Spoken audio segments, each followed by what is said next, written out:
I knew, as soon as I heard about the project, that I'd be making a film.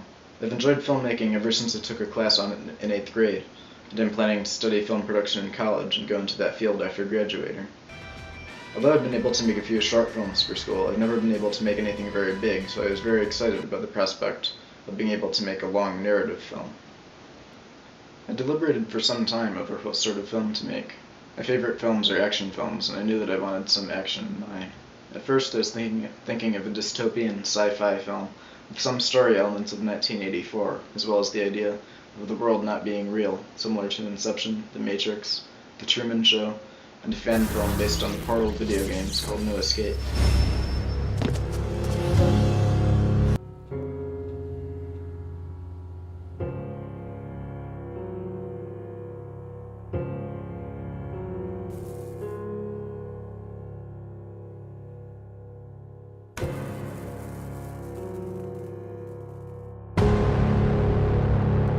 I was unable to think of a story for that idea, so I started thinking about other concepts.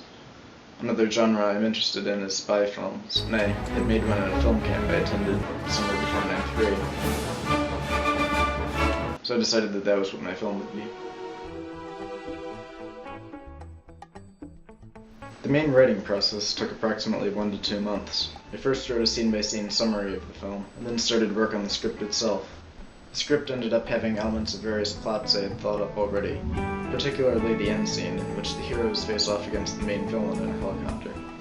The basic plot is as follows. A pair of FBI agents are sent to investigate rumors that the CEO of a drug and weapons company is connected with an attack on the Center for Disease Control, in which a sample of the smallpox virus was stolen.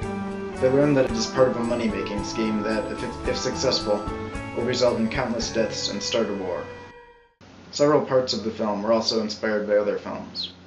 The scene in which the villain gasses his would-be supporters, the part when the hero fights the villain's nigh-invincible butler, and the climax involving stopping a countdown were all inspired by the James Bond film Goldfinger.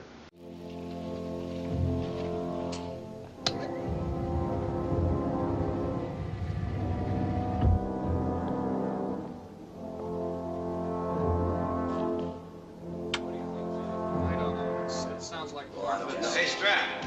You know, if he's got the right answers, you and me don't even have to be there. Boys can handle everything.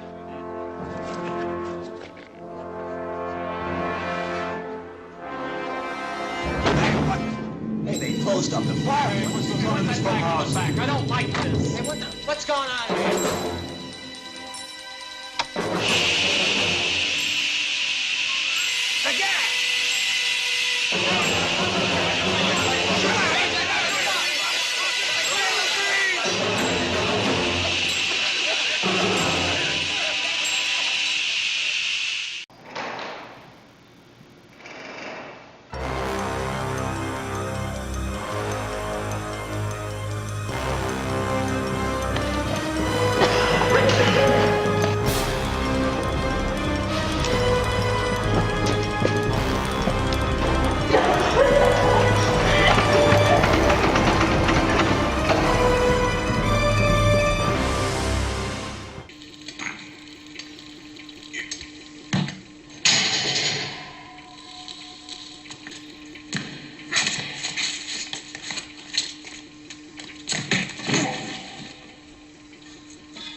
The scene in which the hero is waiting for an elevator while being shot at by one of the villain's henchmen was inspired by National Treasure.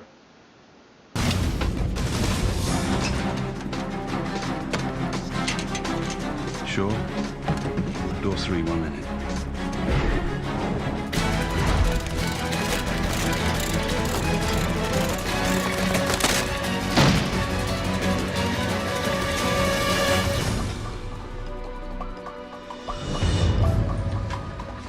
weeks.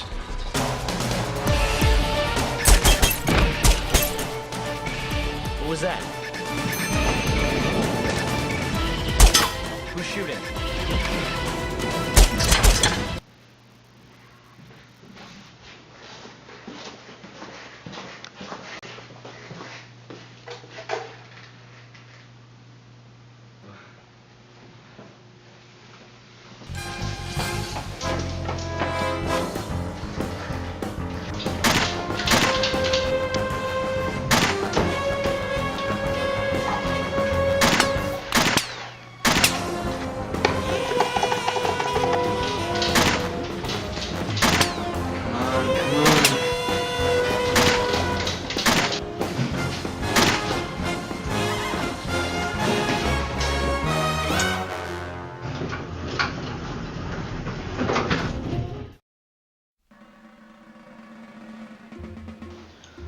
Although at first I had been most worried about the writing process, particularly due to my general ineptitude at writing dialogue, shooting quickly replaced it as the primary object of my anxiety.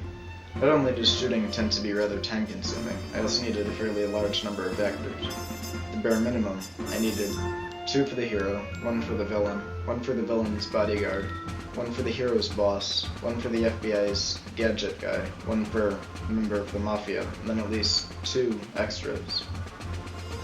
Miraculously, I managed to scrape together barely enough people, although the 2 lone extras, one of whom was myself, had to play every single minor role, such as mobsters, businessmen, and guards, resulting in us dying as one set of characters in one shot, and then reappearing mere seconds later as different characters.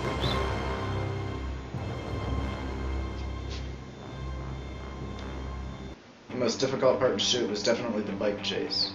I'd never filmed a chase at all before, let alone one involving vehicles or with a moving camera. Both of my parents graciously offered to help with that shoot, which was a tremendous aid. My mother drove the car, and my father filmed out the back of it. The chase also involved a potentially dangerous stunt, which I elected to do myself, so that no one else would get hurt.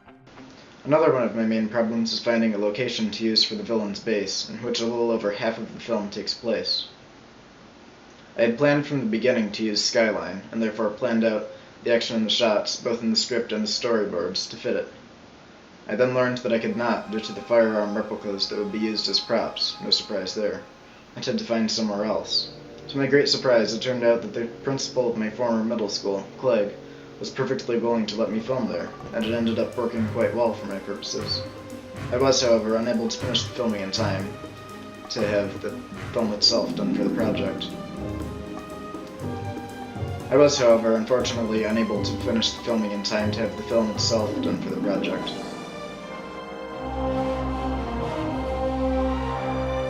My best filmmaking related skill is editing, so I had figured that this part would be the easiest, and was not at all worried about it, for the most part. Editing turned out to be fairly easy. Even some of the special effects, primarily the muzzle flashes for gunshots, turned out to be easier to do than I had expected. For the music, I decided to use tracks from the scores to The Incredibles and Cars 2. They both have good spy music that I thought fit the tone of the film well. I'm a big fan of film music, and I tried to use as much music as I could in the film without going overboard.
Lastly, I've got a preliminary trailer I made for the film.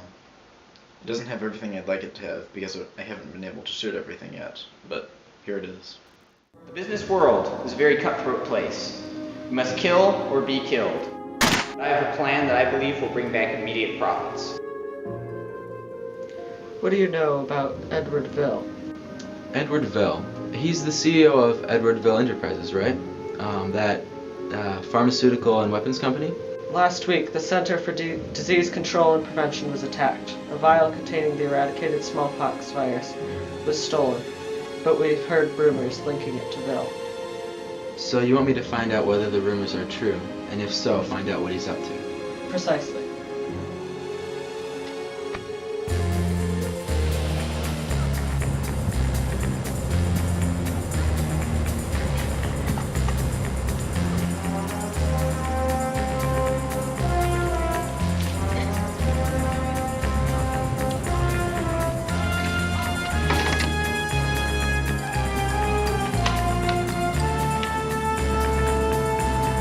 That's not good.